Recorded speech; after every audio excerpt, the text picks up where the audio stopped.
তোমাদের সামনে আবারও আমি হাজির হয়ে গিয়েছি নতুন একটা রেসিপি নিয়ে। তবে রেসিপিটি একদম অন্যরকম, অন্য স্বাদের। এটা তোমরা একবার হলেও বাড়িতে ট্রাই করো, দেখো খুব ভালো লাগবে খেতে। আর একবার হলেও কিন্তু তোমরা চাইবে যে এটা বানিয়ে নিতে। পুরো ভিডিওটা দেখবে, না দেখলে বুঝতে পারবে না যে আমি এটা কি দিয়ে বানিয়েছি আর এটা কি রেসিপি হতে চলেছে আজকে। পুরো ভিডিও না দেখলে বুঝতে পারবে না বন্ধুরা। আর অবশ্যই করে কিন্তু এই রেসিপিটি তোমরা একবার হলেও বানাও। ছোটরা যদি থাকে তাহলে তো ভীষণই পছন্দ করবে। কি ভাবছো বেগুন তো একদমই নয় বন্ধুরা। তার জন্য আজকে কিন্তু আমি বলবো না, তোমরা পুরো ভিডিওটা দেখতে থাকো আর এরকম চটজলদি একটা রেসিপি তৈরি করে নাও। দেখো কত সুন্দর হয়েছে এটা। তো পুরো ভিডিওটা দেখো, তাড়াতাড়ি করে বানিয়ে নাও বন্ধুরা। দেখো তোমাদের সামনে আবারও আমি একটা নতুন ভিডিও নিয়ে এসেছি। তবে বন্ধুরা তোমরা সকলে নিশ্চয়ই খুব ভালো আছো, আমিও বেশ আছি। তো দেখো তোমাদের সামনে নতুন ধরনের আবারও একটা আমি রেসিপি নিয়ে এসেছি। দেখো কুমড়োগুলোকে আমি লম্বা লম্বা করে কেটে নিয়েছি আর বেশ খানিকটা পাতলা করে কেটে নিয়েছি। খুব যে মোটা সেটাও নয়, আর একদম যে পাতলা করে সেটাও কিন্তু নয়। দেখে বুঝতেই পারছো এরকম করে লম্বা লম্বা করে কুমড়োগুলো আমি কেটে নিয়েছি। আর কালকে আমি ভিডিও দিতে পারিনি, একটু অসুবিধা ছিল, ওর জন্য আমি কালকে ভিডিও দিতে পারিনি। তো দেখো এখন এই কুমড়োর মধ্যে আমি অল্প একটু লবণ দিয়ে নেব। কুমড়োর মধ্যে দেখো লবণ অল্প একটু দিয়ে নিয়েছি। লবণগুলো না ভেজা ভেজা হয়ে যাচ্ছে, আমি রাখছি তবুও ভেজা ভেজা হয়ে যাচ্ছে।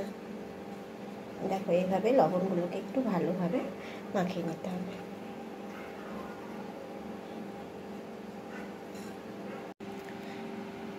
কুমড়োগুলোতে আমি লবণ মাখিয়ে সাইডে সরিয়ে রেখেছি। এবার দেখো এই পাত্রের মধ্যে আমি 2 চামচ মতো চালের গুঁড়ো দিয়ে নেব। দেখো 2 চামচ মতো চালের গুঁড়ো দিয়ে নিয়েছি। আর এখন দিয়ে নেব অল্প একটু হলুদ গুঁড়ো। আর দেখো দিয়ে নেব বেশ খানিকটা কালো জিরে, সাথে দিয়ে নেব খানিকটা শুকনো লঙ্কার গুঁড়ো। অল্প করে দিয়ে নিচ্ছি। যদি বাচ্চারা থাকে তোমরা এখানে অল্প একটু গোলমরিচ গুঁড়ো ব্যবহার করতে পারো, লঙ্কা গুঁড়োটা নাও দিতে পারো। এবার এটাকে আমি ভালোভাবে আগে মিশিয়ে নেব। দেখো খুব ভালো করে আমি উপকরণগুলো মিশিয়ে নিয়েছি। এখন এটার মধ্যে আমি দিয়ে নেব 2 চামচ মতন বেসন। দেখো 2 চামচ মতন আমি বেসন দিয়ে নিয়েছি।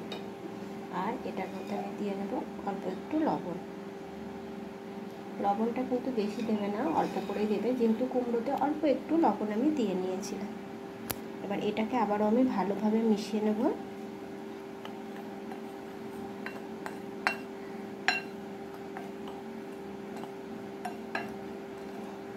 দেখো সব উপকরণগুলো কিন্তু আমি একসঙ্গে ভালোভাবে মিশিয়ে নিয়েছি। এবার এটার মধ্যে জল দেব, দিয়ে একটা ঘনত্বের ব্যাটার তৈরি করে নেব। পাতলা কিন্তু করবো না, তোমাদেরকে আমি দেখিয়ে নিচ্ছি যে কতটা পরিমাণ আমি এটা ঘন রাখবো বা কতটা পরিমাণ এটা আমি পাতলা করব।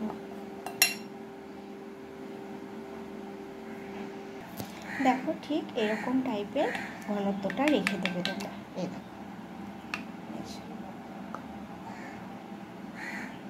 একটু মোটা করে ঘনত্বটা রাখতে হবে,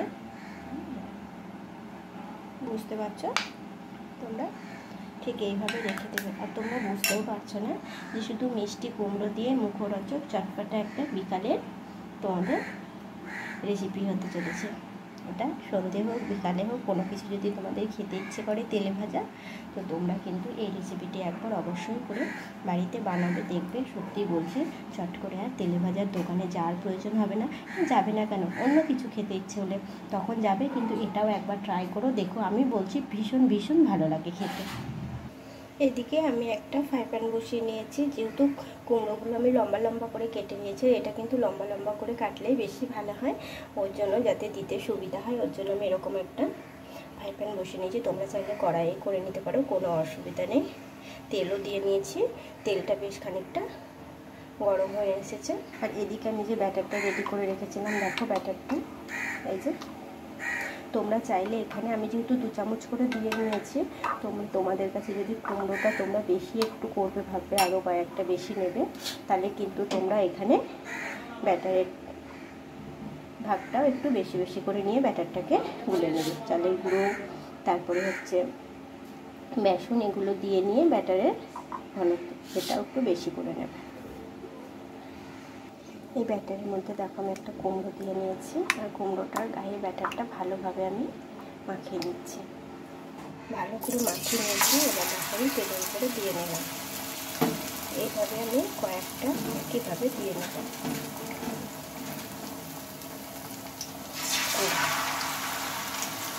দেখবে কুমড়োর গায়ে জল লেগে থাকবে, জলটাকে একটু ভালো করে ঝরিয়ে নেবে। যেহেতু আমি একটু লবণ দিয়ে নিয়েছিলাম, আর একটু লবণ দিয়ে নিলে এই ভেতর থেকে খেতে খুব সুন্দর লাগবে। দেখো একসঙ্গে অনেক কয়েকটা কিন্তু দিয়ে নেওয়া যাচ্ছে। আর ব্যাটারের ঘনত্বটা কিন্তু একটু মোটা করেই রাখবে।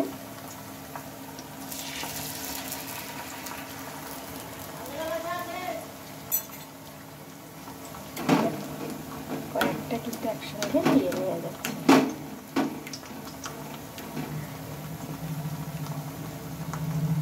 এবার এগুলোকে আঁচটাকে কমিয়ে দিয়ে কিন্তু এগুলোকে ভেজে নিতে হবে।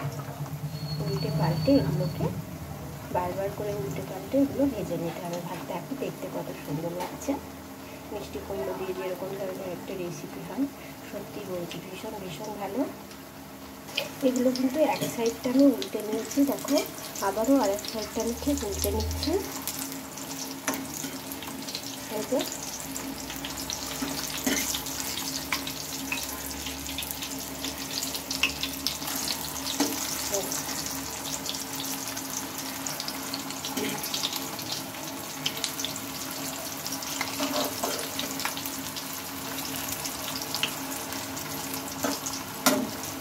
এগুলো কিন্তু প্রায় ভাজা হয়ে এসেছে।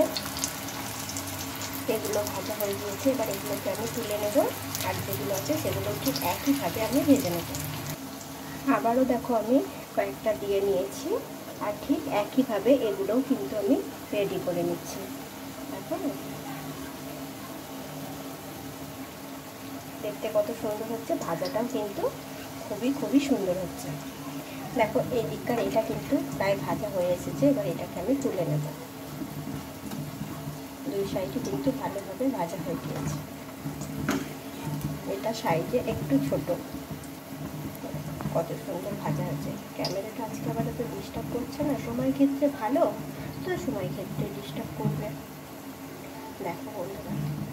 দেখো বন্ধুরা কয়েকটা তো আমি ভেজে তুলে নিয়েছি, আর দেখো কত সুন্দর হয়েছে না। এই দেখো দেখলেই বুঝতে পারছো যে কতটা লোভনীয় হয়েছে। দেখেই মনে হচ্ছে না যে কয়েকটা খেয়ে নিই। হ্যাঁ বন্ধুরা, তোমরাও বাড়িতে এইভাবে বানাও। আর দেখো কয়েকটা কিন্তু সত্যি বলছি খেয়ে নিতে ইচ্ছে করবে। তো চলো, আর কয়েকটা যেটা আমি দিয়েছি সেগুলোকেও ঠিক একইভাবে আমি ভেজে তুলে নেবো। ওগুলো প্রায় হয়ে এসেছে বন্ধুরা। দেখো আরও বেশ কয়েকটা আমি ভেজে তুলে নিয়েছি। এগুলো কিন্তু সস দিয়েও খেতে ভালো লাগে, আর এমনি তোমরা যদি ভাবো শুধু শুধু খেয়ে নেবে, সেটাও কিন্তু খেতে ভীষণ ভালো লাগে এবং মজা দেয়। বাচ্চারা তো মিষ্টি কুমড়ো এমনিতেই খেতে চায় না, মিষ্টি কুমড়ো বলে কেন, যে কোনো সবজি কিন্তু খেতে পছন্দ করে না। তো তোমরা দেখবে আমার কিন্তু অনেক সবজির ভিডিও দেওয়া আছে, যেগুলো বাচ্চারা কিন্তু অনার্সে খেয়ে নিতে পারে। ওরা কোনো বায়না রাখবে না, আর ওরা বুঝতেও পারবে না যে ওরা সবজি খেয়ে নিচ্ছে। তো তোমরা দেখে নিতে পারো বন্ধুরা। আর আজকেও ঠিক একইভাবে আমি আর একটা সবজি দিয়ে রেসিপি তৈরি করেছি, তবে এটা অন্য রকম। তোমরা চাইলে বাড়িতে যদি ছোট বাচ্চা থাকে তো এইভাবেই কিন্তু ওদেরকে ভুলিয়ে কোনো সবজি খাইয়ে নিতে পারবে। তো আমার এই ছোট্ট চ্যানেলে যদি কোনো নতুন বন্ধু এসে থাকো, প্লিজ তোমরা চ্যানেলটিকে সাবস্ক্রাইব করো, আর ভালো লাগলে লাইক কমেন্ট করো, বন্ধুদের সঙ্গে শেয়ার করো। আর কেমন হয়েছে প্লিজ আমাকে তোমরা কমেন্টে কিন্তু অবশ্যই করে জানিও। তো আজকের মতো টাটা বন্ধুরা, ভালো থেকো, সুস্থ থেকো। আবার আসবো আমি পরের ভিডিও নিয়ে। তো টাটা।